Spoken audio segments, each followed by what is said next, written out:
Thank you for joining us today on the International Leadership Podcast. My name is Joe Beauchamp, your host. I'm also the founder of Beauchamp Team Growth Solutions.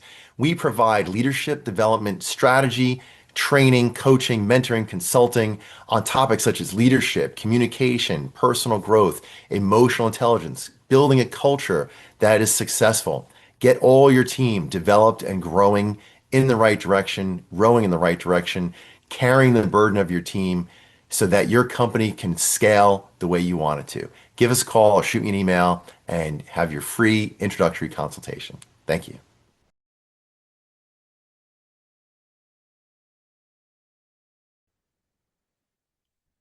Thank you to our sponsor, MTL Telephones. That's mtltelephones.com. You want to give them a call at 631-823-7100. MTL Telephones provides voice over IP telephone services, most likely cheaper than the price that you're paying right now, and more options. For example, I use it for my telephone service, and I can answer my call from any device, my laptop, a tablet, my smartphone, or a phone system from anywhere in the world. I can answer it here, or my assistant can answer it halfway across the world. Voicemail messages get transcribed and sent to me as text messages, as well as I can send and receive text messages from that voice over IP. They also have an AI auto assistant so that 24 hours a day, 7 days a week, your phone can be answered by an AI assistant that you have trained. So once again, you want to give them a call, go visit their website at mtltelephones.com or call their number at 631-823-7100. Pick option 5 for sales. Give Mike a call. So thank you so much, MTL, for being our sponsor for this broadcast.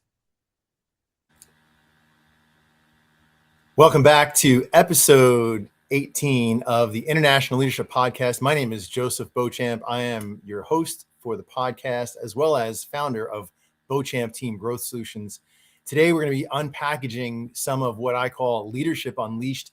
Leadership Unleashed is a format that I use in my coaching and in training leaders on how to be better leaders. We're joined today by a special co-host today, which is Kevin. Kevin is the founder of the American Business Podcast, as well as the America's Virtual Chamber of Commerce and Industry. Kevin, say hello to our audience, and why don't you give us a little introduction about yourself? Joe, hello. Thank you so much for having me. I appreciate it. Kevin Deveji here. Thank you for being here. Appreciate you. Of course, my pleasure. So tell us a little bit about the America's Virtual Chamber of Commerce and Industry. Yes, absolutely. Well, thank you for hosting. Thank you for this episode. Much appreciated. Well, let's talk about AVCCI a little bit. Well, I'm the founder of AVCCI, America's Virtual Chamber of Commerce and Industry, powered by the American Business Podcast. This is America's first digital first Chamber of Commerce and Industry that is powered by a successful business podcast, which is the American Business Podcast. And I'm very excited to announce that we already passed 100 paid members within 5 weeks, and the growth continues for AVCCI, America's Virtual Chamber of Commerce and Industry. And Joe, also thank you so much for your support and for your leadership at AVCCI, at Leadership and Management Growth Committee. Yeah, thank you. Well, thanks for having me. I am one of the founding members of the AVCCI, as well as co-chair with Christine Daniels of the Leadership and Management Growth Subcommittee. We'll be having our meeting coming up in just a couple of weeks. So you'll hear more about that. But the American Business Podcast has now gotten, did we pass the 200,000 mark yet? Yes. Last week we passed 200,000. 200,000 subscribers on YouTube. Going strong. Yes. That's awesome. Yes. That's great. So we're getting, thousands of views on these podcasts. amongst those Sure. thousands of members that are subscribing to the channel. So things are going great. Yes. I anticipate AVCCI breaking 1,000 members relatively soon. I can't put a prediction on when that's going to break that 1,000 member mark, but I think we're going to get there. So anyway, Absolutely. let's dive into some Leadership Unleashed today. Yes. So the Leadership Unleashed system is a 3-part system. It's a way of thinking. It's a way of viewing leadership. And I can guarantee any leader that if you look at one of these 3 areas, any of these 3 areas, it will help you solve your leadership challenges, right? So a lot of people think that they have a people problem. They're like, why won't my team just do what they're asked to do, what they're supposed to do, what I pay them to do? And the reality is it's the leadership bottleneck, right? So we break through leadership bottlenecks. So Leadership Unleashed is the method by which we're going to organize our system of viewing and thinking about leadership to prepare ourselves to be better leaders. We know that better leaders get better results. Yes. Actually, I'm actually very curious about this. It's because you actually often say that, right? Better leaders, better results. Why do you believe leadership is such a powerful driver of business results? I think most people actually want to do a good job. Most people want to be successful. Most people want to be on winning teams, right? So if you're on that team and you have a good leader, you're going somewhere, you're going to win, you're going to make a difference, and your work is going to be meaningful and valuable, and you're going to get compensated properly for that. And people want to win. So if you're on a team and people are not winning, it's because they don't have confidence in their leader. They're being, it's disorganized. They don't have a clear vision. Their leader is rude or condescending, or in some other way, they're selfish, self-centered. And people feel like, hey, if I'm just working to put money in your pocket, I'm going to do the minimum amount of work that I need to do to just fly under the radar and get my paycheck, right? Because if you only care about yourself, then I'm only going to care about myself. Because if I don't care about myself, nobody cares about me. So as a leader, if our teams know that we care about them, that we value them, they're going to respond by valuing us. They don't have to watch their back. They know that I'm watching their back for them, right? I'm taking care of them, their needs, their family, their future, their lives, their everything. I'm taking care of it because I'm their boss, I'm their leader.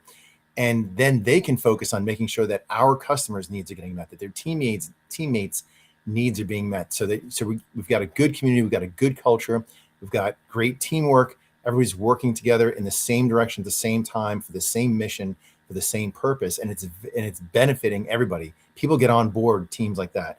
And we know that if you have a team, this has been proven over and over again, if you have a losing team and a winning team and you swap the leaders of those 2 teams, the losing team will begin to win. Like there's over and over again, they've taken Mhm. terrible teams, whether it be sports teams, military teams, business teams, whatever. The leader is the primary factor in helping that team to succeed. Obviously, the people do the work. I don't want to take it away from the people. The people are doing the work, but people already want to win. They need a force that's going to put them all together in the same direction and be that inspirational leader to prepare them, equip them, and give them that inspiration to go out there and win and remove the roadblocks and work in synergies and come up with good strategies. So it's really all based upon leadership. Everything that's successful succeeded because good leaders made it happen, and everything that failed is a failure of leadership.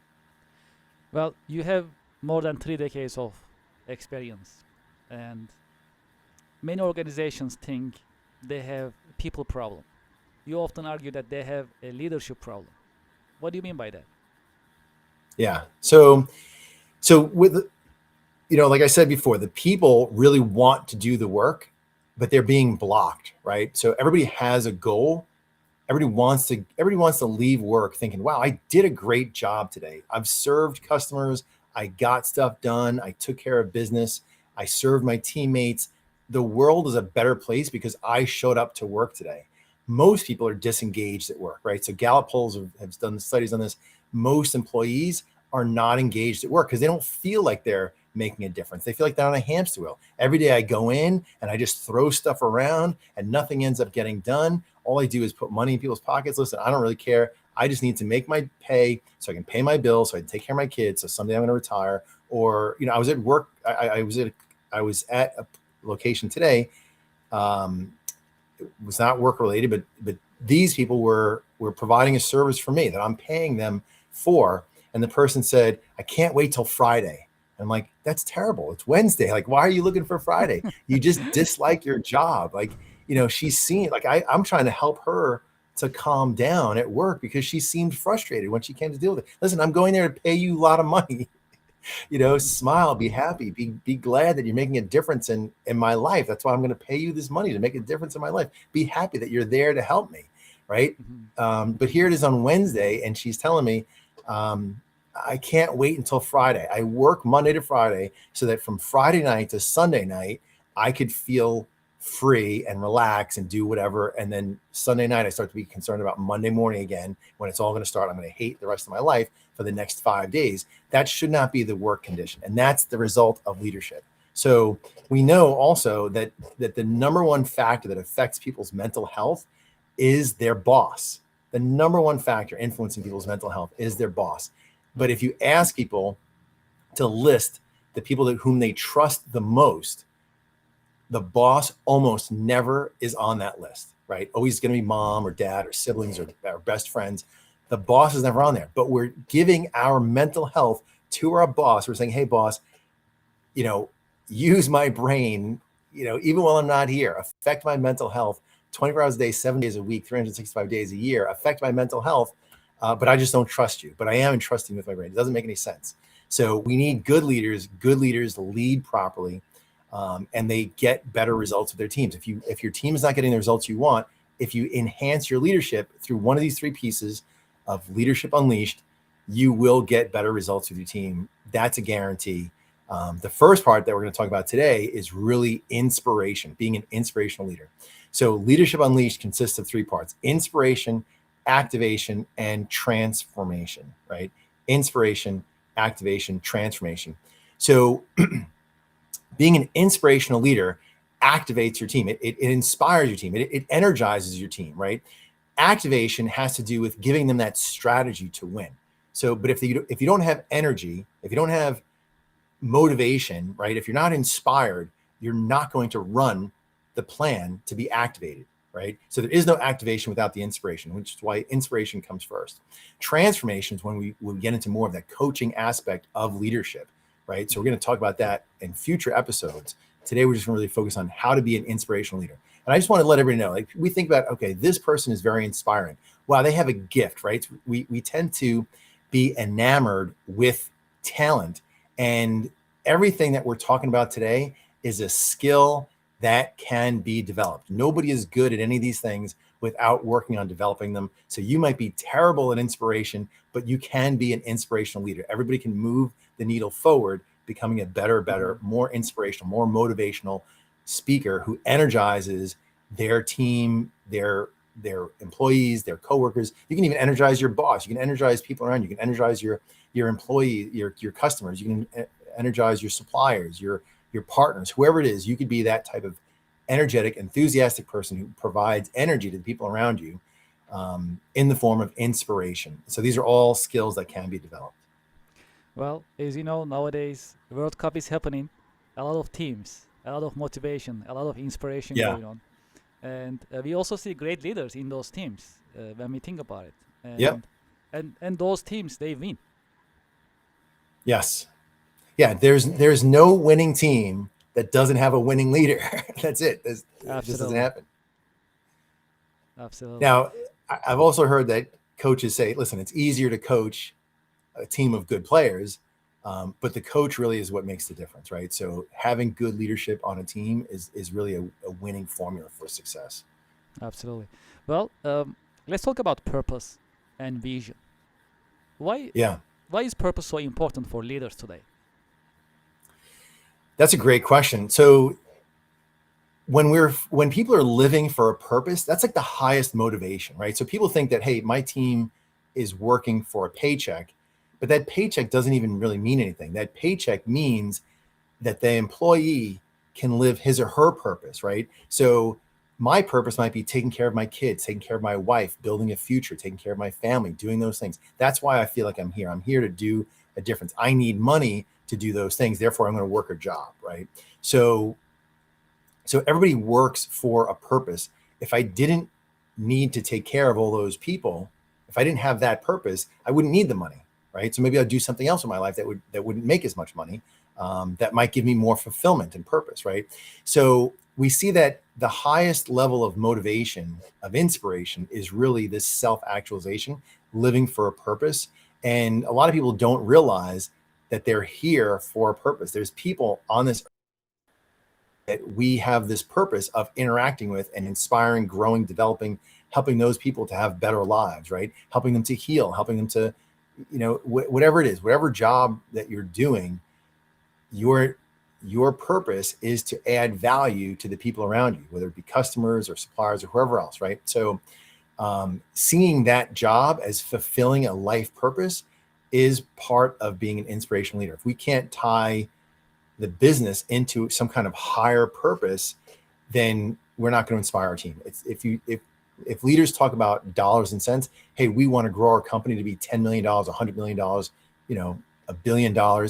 Those things are not very inspiring to the team. If we say, hey, we're going to be out there, like nonprofit organizations, they're not talking about, dollars and cents that they're going to put in people's pockets, but people flock to these nonprofit organizations because of purpose, right? I'm a member of Rotary International, the Rotary Club of the Ronkonkoma is my local club.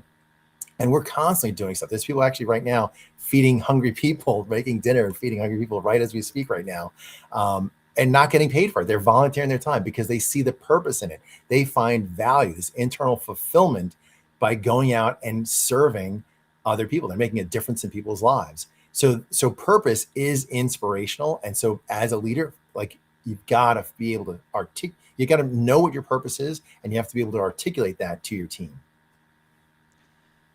You often teach that people just don't want a paycheck, they want significance. What is the difference? Yeah. So the paycheck really goes in line with me fulfilling my higher purpose, right? So I'll work a job, right? And I know people that are very talented, and they'll drive Uber if they don't have, if they don't have an income, if they don't have a paycheck, they're going to drive Uber or Lyft or one of these other places. We're not advertising for them, but they're going to do work that they can just get paid $1 per hour paycheck, because they need to pay their bills, pay their mortgage. So they have a purpose. I'd like to live in my same house or same apartment. I'd like to put food on the table. So that's their purpose, and they're going to work a job in order to get the money in order to do that, right? But the best thing is when I can say, hey, you know what? I have a set of skills.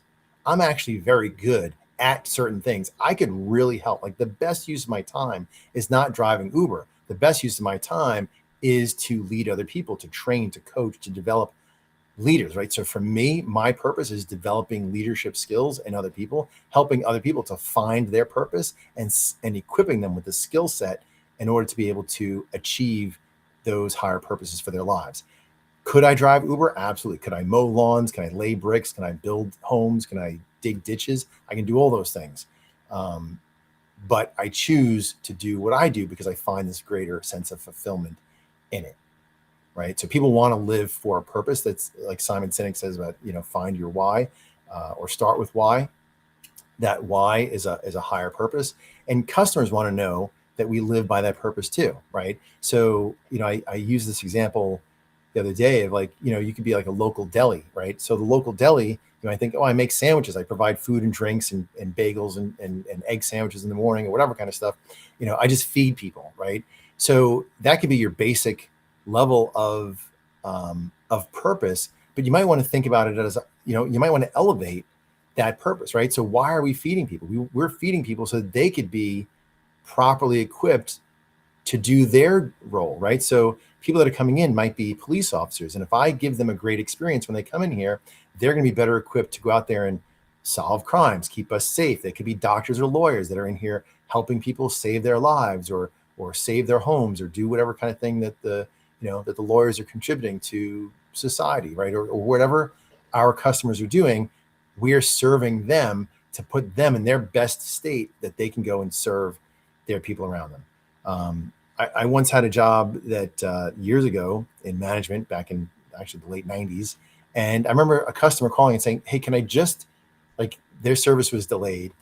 And she goes, look, I'm having problems with my wife. everything's going wrong. Can you just give me some, can you just help me get this service taken care of, like in a sooner time frame? I just feel like everything in my life is failing and I just need something to go right, so can you help me out? It was heartbreaking. Like, why am I contributing to this person having a bad life? Why don't I be the thing that doesn't go wrong in his life? Why don't I be the one that gives him excellent service? So he goes, well, you know what? At least this service was done correct. At least this was done on time. It was a great service. It was a great experience. That's what I want to be, the person providing that level of quality, because that person has a life. They don't need my stress and headache, right? Life already throws a lot of stress and headache at us. They don't need my stress and headache from me trying to provide them with the service that they're paying me for. Well, actually, you just mentioned Simon Sinek's book, Start with Why. Well, Yeah.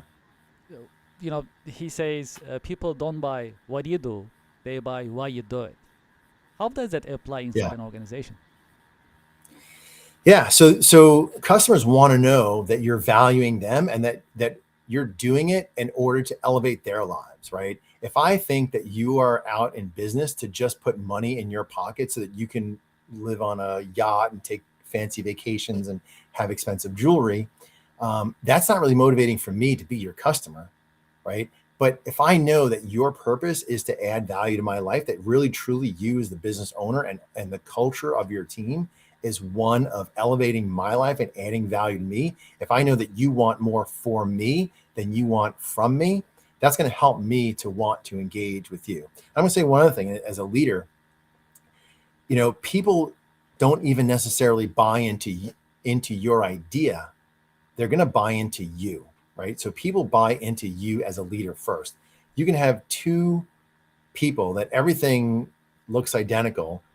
They might have the exact same idea, but one of them just has a little bit extra likability factor. People just like that person more because they show more care, they're more humble, they have certain characteristics and traits that make them a little bit more likable than the other person, right? So they both can come with equally valuable ideas. People are going to buy into the one that's a more likable leader. Not to say that leaders should focus on being likable, but we should certainly not do the things that make us disliked, right? So it's hard to motivate people with one hand and demotivate them with the other hand. Like, you're going to end up demotivating people.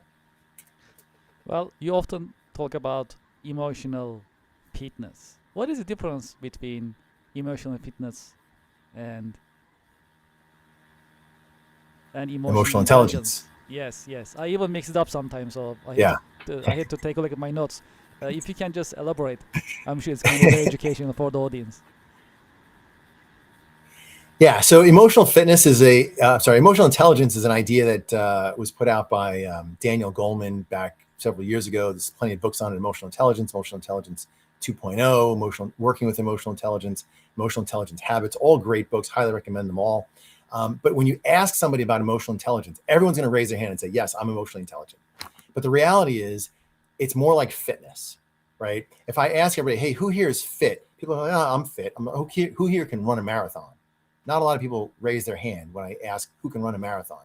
But every single person in that room could run a marathon if they had the right plan and if they practiced consistently for a long enough period of time. They would develop enough of a fitness level to be able to run that marathon. And that's the way our emotional management, resilience, all these emotional skills, they work by having a good plan and deliberately implementing that plan, practicing those skills in order to develop an emotional fitness level.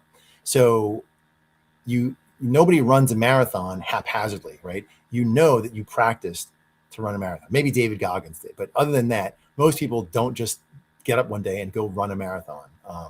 I tried running a half marathon one time without much preparation, only because I run, but I've only ever really run 3 to 5 miles. And here I am running a half marathon, which is 12.1 miles. And I didn't finish. I finished it. I walked half of it, right? So you can't run a marathon without having done the practice to get there, right? You know that you're planning on this. You know that you're strategizing for it. You only get emotionally fit by implementing good emotional fitness strategies on a consistent basis. What are some common leadership behaviors that unintentionally demotivate teams? Thank you for joining us today on the International Leadership Podcast. My name is Joe Beauchamp, your host. I'm also the founder of Beauchamp Team Growth Solutions.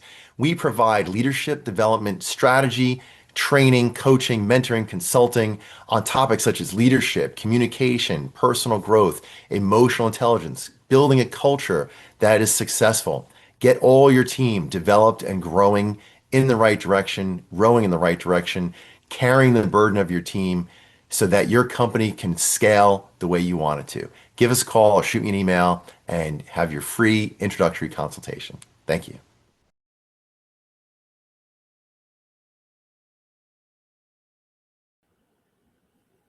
Welcome to America's virtual Chamber of Commerce and Industry. My name is Joe Beauchamp. I'm one of the founding members here. I'm also the chair of the leadership committee.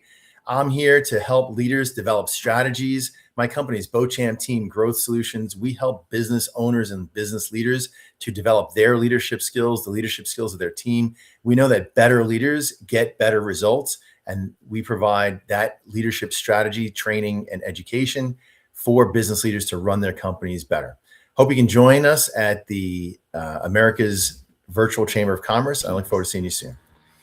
Yeah, so unfortunately, there's a lot of them, and they're pretty consistent across the board. And as much as leaders try to do all the right things, you can do the right things, 100 times in a row, and you mess up one thing, and it destroys the other 100 things that you did, right? So things like getting emotional, right? Getting angry or frustrated or being condescending or being a little bit sharp or cutting in your remarks, saying things that are insulting to the people around you because you as a leader are under stress.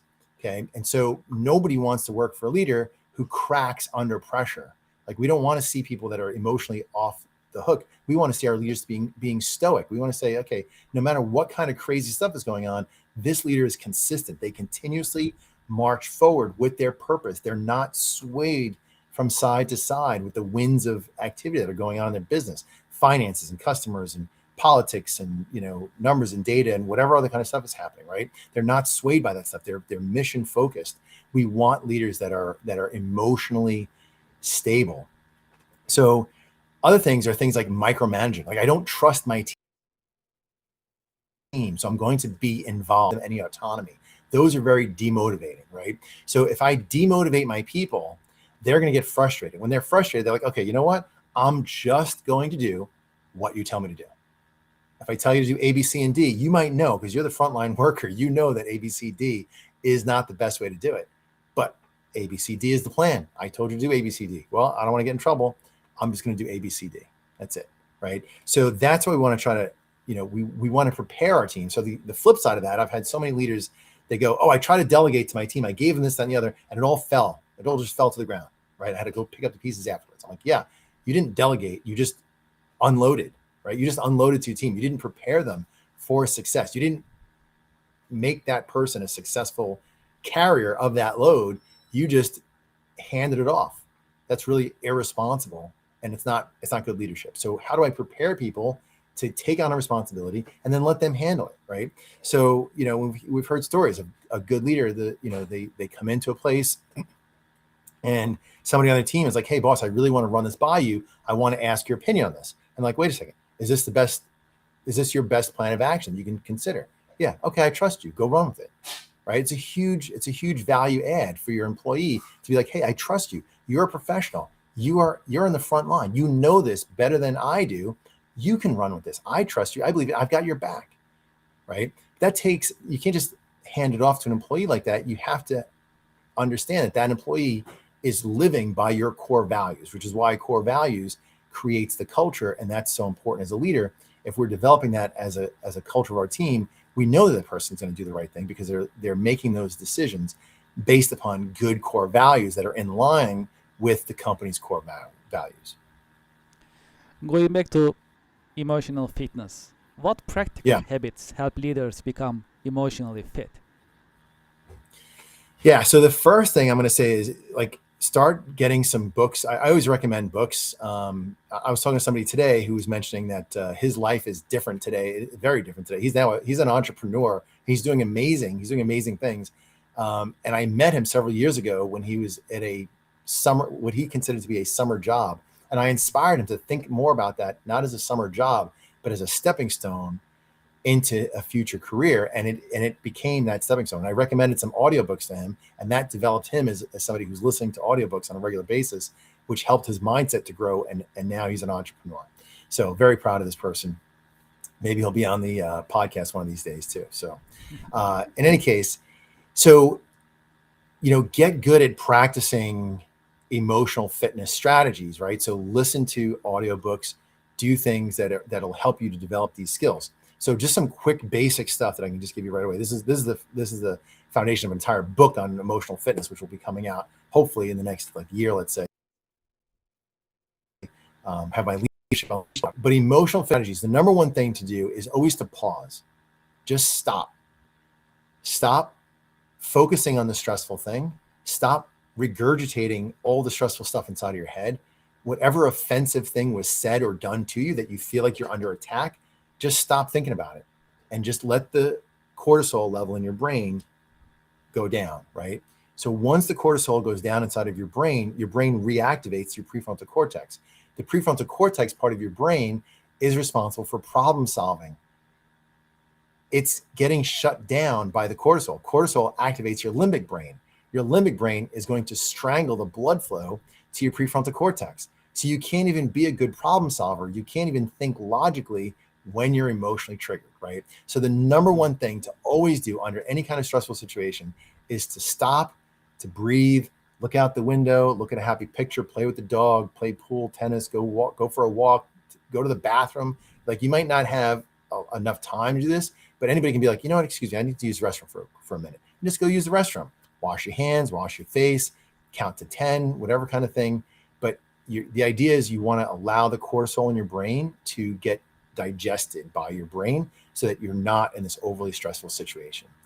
Okay. The next thing you want to do is, if you were the one who's starting to act out in an emotionally triggered way, like if you're getting condescending or you're saying things like, when I hear words come out of my mouth, I'm like, you know what? That's not the best version of me. That's not the person I want to be. Let me stop and let me go back. Let me go to that person and say, hey, listen, I'm starting to get emotionally triggered. The thing I said to you was a little bit sharp. It really wasn't the best version of me. Let's pick this up a little bit later.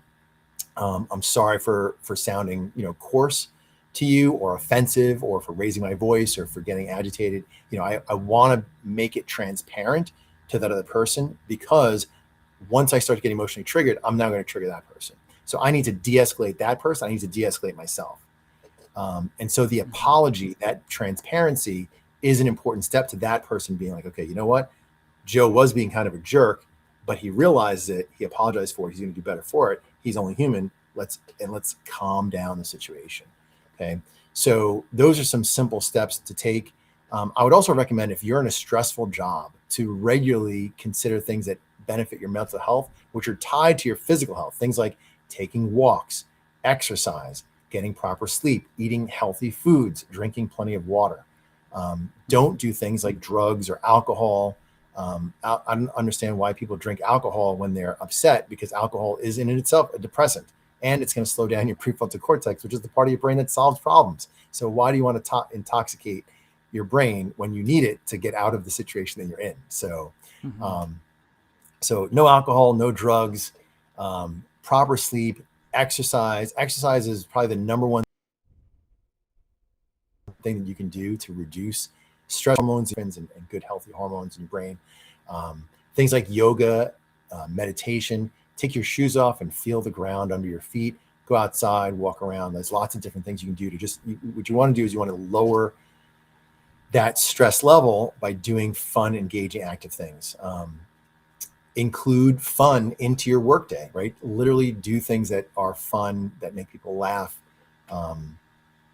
Have people tell funny stories. Let people tell you their wins. Like there's a strategy in meetings where you start the meeting off, everybody tell me your win.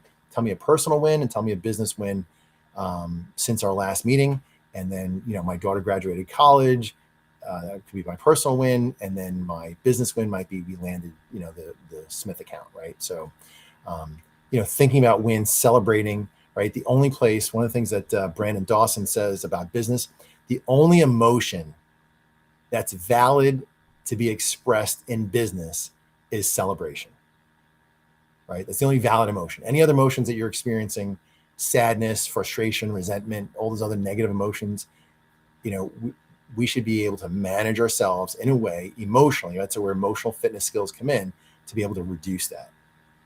One other thing, I had a client one time tell me, Joe, the equipment breaks down, deadlines are looming, customers are impatient. How can you not get frustrated when you have these deadlines looming and customers are demanding their stuff and the equipment breaks down right at that time? I go, yeah, I totally get it. I understand. But let me ask you this. Does your frustration make the equipment work faster? No, it doesn't. Great point. Does it move the deadline out further? No, it doesn't. Does it make the customer happier because you're frustrated? No, it doesn't. Does it make anything at all better to get frustrated? No, it doesn't. Can you fix the equipment equally as fast or faster if you're happy? Well, yeah, the happier I am, the easier I can fix the equipment. Of course you can, because your prefrontal cortex works when it's happy. It doesn't work when you're upset, right? So getting frustrated slows down your ability to solve problems, think creatively, build relationships, or do anything good, right? So we don't want to be frustrated, irritated, annoyed, angry, certainly not resentful. People get resentful at work. This is a huge one. So, conflict resolution. If we can just stop people from being resentful and allow people to just have grace and forgiveness and mercy towards each other and just be like, hey, listen, we're all on a growth journey and we're going to stumble our way through it. It's okay. You have conflict resolution right there, right? So it's all based upon emotional intelligence. So a lack of emotional fitness is going to thwart your ability to get good results for the team. It's going to thwart your leadership. And no matter how inspiring you try to be, you can implement 100 strategies and you can destroy them by getting condescending or frustrated or yelling at your team or somebody on your team one time. And that's going to ruin your 100 good attempts to do the right thing. It's not fair. It's just the way it is. Live with it. Welcome to Leadership Unleashed. That's how it works. Yes, well, one of my expertise is actually digital machine maintenance management. So, Yeah. just to support your example, the client that you mentioned, yes, the maintenance can be actually really stressful. And one of the difficulties of maintenance management is finding the spare parts. So even if Yeah. you want them at this very moment, they may not be available. However, that's one of the things that they can really manage in a way that they can really proactively manage maintenance and address those challenges that they typically see. Nevertheless, it's very, very stressful, that I can understand. And to your point, this being upset and emotionally, not It doesn't controlling fix yourself is it. not going to help at all. Yeah, absolutely, Right. absolutely. Yeah. It Um, actually hinders it. It hinders creative thinking. And if I yes. hinder creative thinking, right? So I have something that breaks down. I need a Mhm. part. I don't have a spare part, right? Yep. So, and I have a deadline and deadlines have to get met, right? So I can start slamming things around. I can start getting frustrated or annoyed or irritated, right? But that doesn't create the spare part. But if I can just be calm and happy and peaceful and I can Mhm. think about it, I could come up with some creative solutions. Well, we have a different piece of equipment that could be able Absolutely. to do the same thing. Well, one of my competitors might be able to pick up the slack on this. Yes, they're a competitor, but hey, they might need us sometime. Yeah, you So can return need the some favor humble there. pie, Mhm. call them up and say, hey, listen, I'm in a jam. Can you help me out with this? All right. Maybe it's going to cost you a little extra. The problem is you still get the problem solved, right? The ability to think creatively is is a result of being calm and peaceful, not Mhm. frustrated and irritated, right? Even that the ability to call your competitor and ask them for help in a time of need, that's going to take some humility. You're probably not going to do that when you're in an angry, frustrated state. Have to go to somebody else, your competitor, who you might not even like, and ask them for help, right? So, Mhm. but being in that calm, peaceful, emotional state is the best way to be engaging, relationship building, and to have those better communication, to be able to talk to the customer and say, hey, listen, the equipment broke down, the spare parts in Albuquerque, it's being shipped in overnight. It's not going to come into tomorrow. Our deadline is going to be delayed. I understand this is a big problem for you.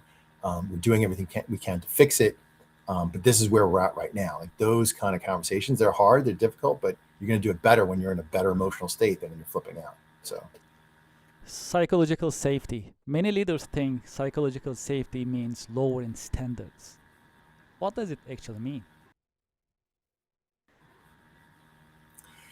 yeah, so somebody wrote a book on the stages of psychological safety, and psychological safety. I'm not even a crazy fan of that term, psychologically safety. Now, you as my employee or my coworker should be safe from me purposely saying things or haphazardly saying things or doing things to harm you, right? So the resentment, the anger, the frustration, the vindictiveness, right? So like if I'm vindictive and I'm like, oh, I'm going to get him back, I'm going to pay him back, right? That punishment mindset. Everybody deserves to be free from people deliberately, internally trying to attack you or thwart you or undermine you or do anything negative to you. So there's psychological safety right there. However, jobs in and of themselves are not psychologically safe, right? They are stressful. The equipment breaks down. So you could say, well, you promised me a psychologically safe environment and the equipment breaks down all the time. How's that affecting my mental health? And I think that what we really need is psychological preparedness, right? So a level above psychological safety and says, listen, you're going to be in a stressful situation. What are we going to say to a doctor who does surgery, who does brain surgery or heart surgery? Oh, go take a mental health break in the middle of your open heart surgery. You could do that. You're under psychological stress. No, the person on the table is relying on you to live. There's a degree of psychological stress that's going to be there, right? I can't guarantee you psychological safety. You're an emergency room nurse. I cannot guarantee you psychological safety. People are coming in with blood and guts and pieces falling off and whatever kind of crazy things that you're going to see. I'm not guaranteeing you psychological safety, but as your leader, it's my responsibility to provide you with psychological preparedness, right? It's going to be stressful. You're going to deal with this. And this is how you're going to deal with this and still maintain good mental, emotional health, right? So that's my job as a leader, to make sure that my team is prepared for the stress of a job, whatever that job is. There was a receptionist who, and this probably happens a lot, but a friend of mine told me the story. He says, I was sick. I'm a cancer survivor. I'm 65 years old. And I go to the doctor and the doctor says, I have a thyroid issue. And he wants me to go to a specialist. And I call the specialist and the specialist tells me I have to come in next month. The earliest appointment I can get is next month. I said, that's not acceptable. I'm a cancer survivor. I'm getting older. I don't feel well. I have this problem. I'm afraid. I need a sooner appointment. And the receptionist said, I don't care. Right. And so the person said, okay, and hung up the phone and called another provider, which is what most people would do. But that receptionist who was trying to make the appointment for the following month was not prepared by her office manager, the doctor, or somebody was not prepared for the stress of talking to patient after patient after patient all day long who are sick and dying and frustrated and upset and hurt and scared and having to tell time after time, customer after customer, you're going to have to wait till next. You're going to have to wait till next month. You're going to have to wait till next month, right? Mm-hmm. To the point that she broke emotionally, and the best that she could come out with was, I don't care. The reason why she couldn't care is because I've overloaded myself with stress, and I can't care anymore because it's going to be too stressful for me. I can't tell another person, you got to wait till next month. I just have to tell you, I don't care, right? It's not that I really don't care. It's that I'm on emotional overload. So our job as leaders is to understand the emotional wear and tear on the people on our team and prepare them for success. That would be part of the, I'm going to say that's part of the activation part of Leadership Unleashed, right? The activation is the strategies for success. I'm going to prepare you with every tool, every skill, every training, every mindset, every strategy, everything that you need to be successful. I'm going to prepare you with. You're going to be equipped completely to do your job with excellence. That's the activation phase. After inspiration comes activation. After activation comes transformation. But to be an inspirational leader is to manage your own self emotionally, and then to help your team to manage themselves. Character. You teach that leadership is built on character. why is character more important than charisma? Yeah, so I'm going to say, listen, charisma is important and charisma is a developable skill, but character beats charisma, right? So there's three main character traits of a good leader, and we see this like it's been studied out worldwide throughout centuries of time. Humility is the number one characteristic of good leadership, right? Good leaders are humble. They listen to other people. They don't believe that they are God. They value the members of their team. They can delegate stuff to other people. They add value to their team. They're not looking to suck value out of people. They're looking to add value to them. They live with a purpose, higher than putting money in their own pocket. All of those are humble characteristics. The ability to listen. I call it listen first leadership. A lot of leaders believe that they should be the main talker. They really should be the main listener, right? So humility. The next one is trustworthiness, right? So we can tell, you could literally graph it out. There's measurements of trust. Trust and economic impact are correlated very strongly together. Countries, trust factor in that country have a higher gross domestic product. Businesses that have higher trust factors make more money. There's a linear relationship between developing trust and getting good results and having good relationships with your clients and having repeat business, right? You could sell me a product or an object or whatever. Like I might watch a commercial or see something, I see your advertising. I'm like, wow, this is fantastic. Look at the best stuff on earth, right? But then I buy it and it's a letdown. I'm like, oh, you lied to me. I was the sucker, right? And that's going to break trust. Now the next, I'm not going to trust them and I'm not going to do business with them. So, we hear about unscrupulous business people who maybe make a lot of money. We think, oh, people who earn a lot of money are they're unethical. But the reality is the people who are really doing the right thing, they're the ones who long-term show the most growth. So trustworthiness is the second to humility, second most correlated characteristic to good leadership. And the third one is courage, right? Because leaders need to make difficult decisions. And those difficult decisions done day in and day out is what makes a good leader, right? So everybody can look at their leader and say, you know what? I like Bob, my leader, but he won't tell Jimmy that Jimmy's not doing the work right? He's tough decisions. He doesn't have guts to do the job that he needs to do. He doesn't have courage. So, courage is an extremely important characteristic. There's lots of great characteristics in leadership, but to be an inspirational leader, you have to have character. Like your integrity needs to be such that people can trust you, that they can value. They may not like you all the time, but they should respect you. They should know, hey, Joe stands for this. Joe is on a mission to do this. What Joe says, Joe does. He has integrity. He's got honor and he values other people. Like Joe, like you might not like me all the time. The things I say, you might disagree with my opinion on things, but at least hey, Joe does what he says he's going to do. He's a trustworthy leader. He's got character. He's doing the right thing for people. I might not like it, but at least we know that he knows he's doing the right thing for his team, his customers, his people. So that's why you can't be an inspirational leader if people don't trust you, if you don't have good character. I know we are coming to the end of the episode, but before we end, I have one more question that I'm really curious about. Sure. Well, you often say culture is the behavior a leader permits, promotes, and rewards. Can you unpack that for us?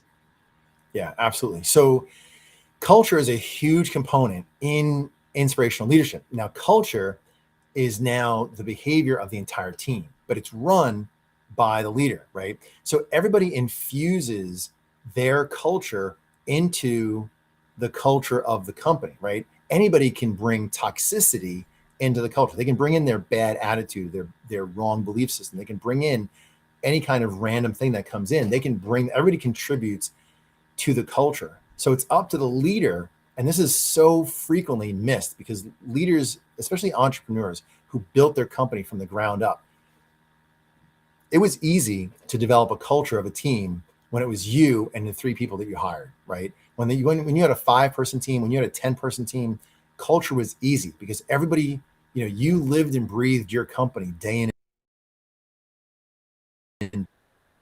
with you. Every step they were seeing you, they were experiencing you. When you get to 20 people, 30 people, 40 people, hundreds of people, you no longer have that influence on the culture directly.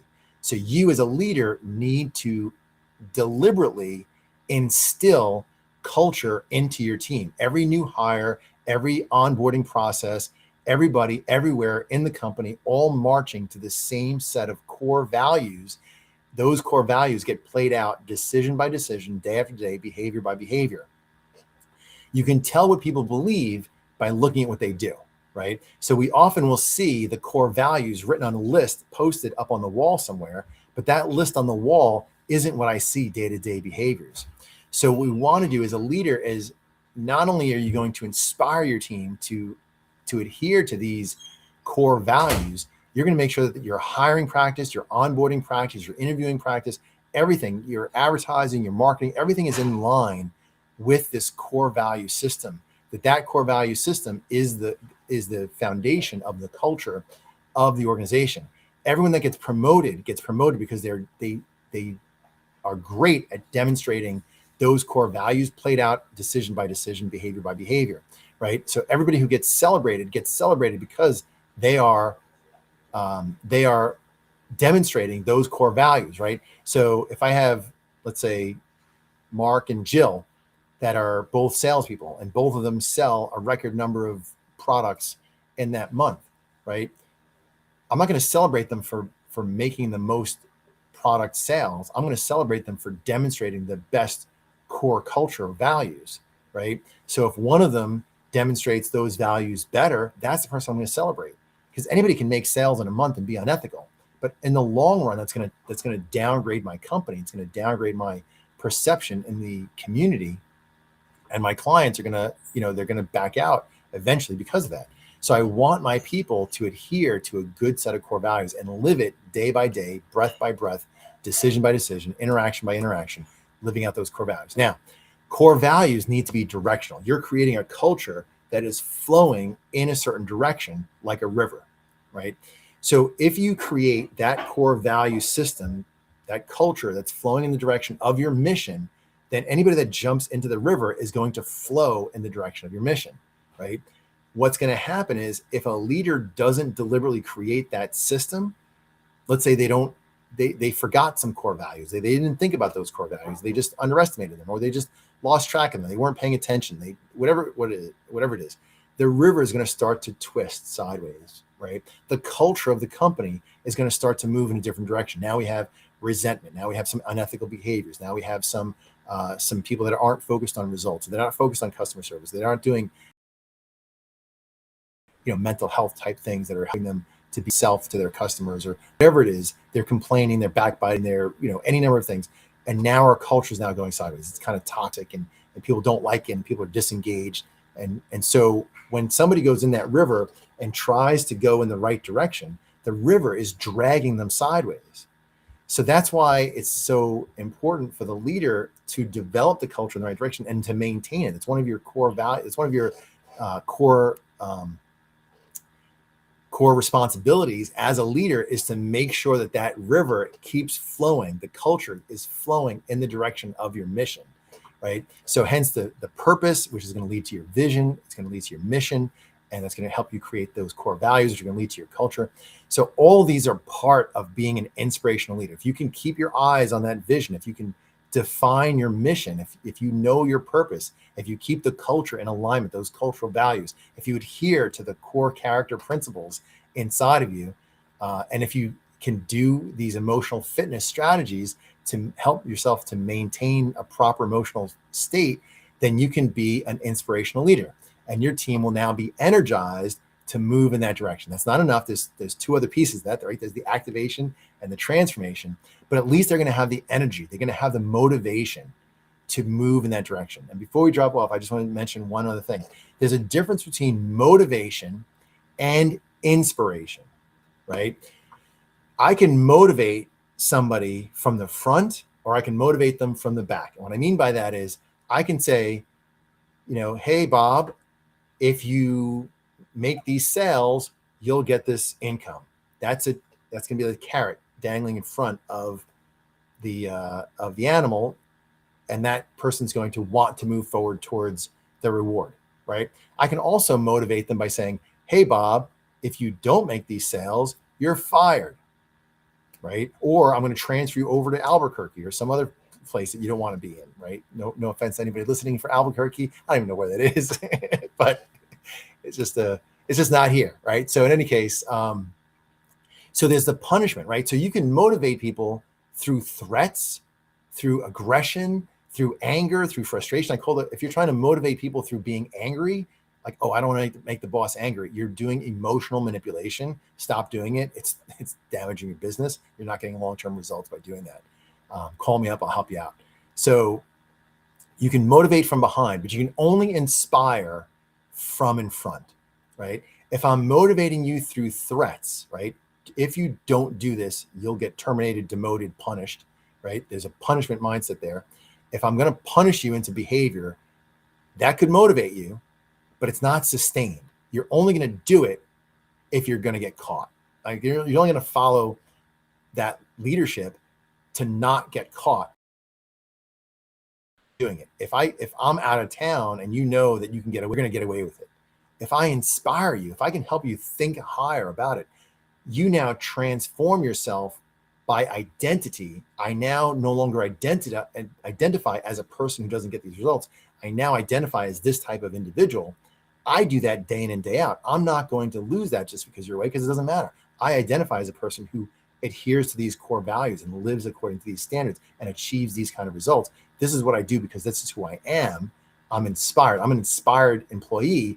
I'm not just motivated. I'm motivated, but I'm also inspired. I'm not just motivated from behind because I'm threatened to lose my job. I'm inspired to keep going great because I'm doing great, purposeful things. I just feel better and better. I'm making the world a better place. And I'm doing the right thing for the company, for our team, for the clients, for my family, for everybody. And that's a great feeling. And that's why we want to be an inspirational leader, not just a motivational leader. We want to be an inspirational leader. You can only inspire from the front. Joe Bocham, thank you so much for So, having me. Yeah, appreciate it. It's been a great yeah. episode. Well, Very, thank you very so much educational as always. for As always. yeah, I appreciate it.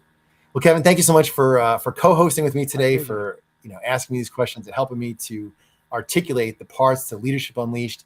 So to the listening audience, thank you for joining us today. We appreciate you being here. Once again, my name is Joe Beauchamp. This is the International Leadership Podcast. We're hopefully giving you inspirational leadership strategies, mindsets, things to think about and things to implement in your own lives and leadership. Everyone is a leader, no matter whether you have a business or you have kids or you just have none of that and you just talk to people around you or you're interacting with anybody. If you interact with anybody, you can be an influence on them. You can be a leader. And you might as well be an inspirational leader at that. So if you have anything that you want to reach out to me for, you can shoot me an email at joe@beauchampteam.com. You can visit my website, beauchampteam.com. I'm happy to speak to anybody. If you need help with developing your leaders, give me a holler. I'm more than happy to help you. You can comment down below. Or like I said, reach out to me at joe@beauchampteam.com. Happy to help. And we'll see you next week right here on the International Leadership Podcast. Thank you so much for joining us, and we'll see you next week.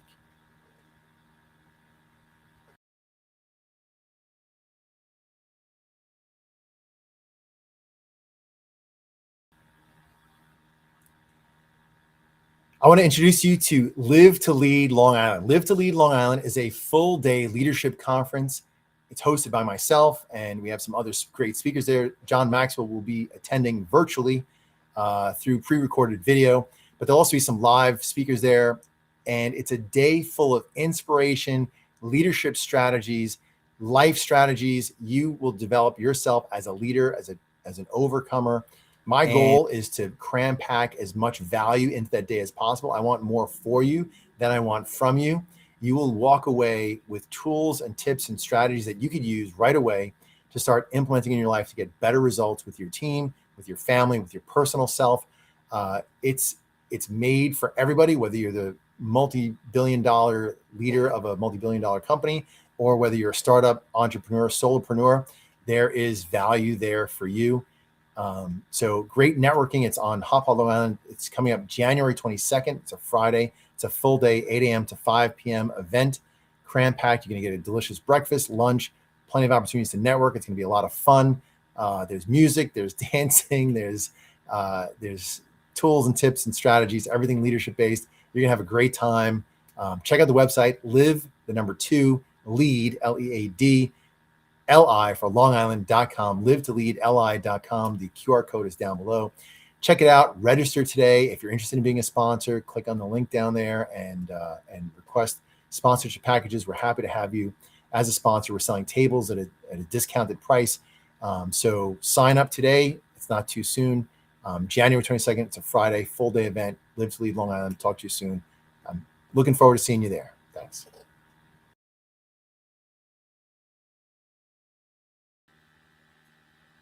Well, that was a lot of fun. Thank you so much for watching our podcast of the International Leadership Podcast. Once again, my name is Joe Beauchamp, president and founder of Beauchamp Team Growth Solutions. That's beauchampteam.com. If you like this episode, please like it, share it, subscribe to this channel.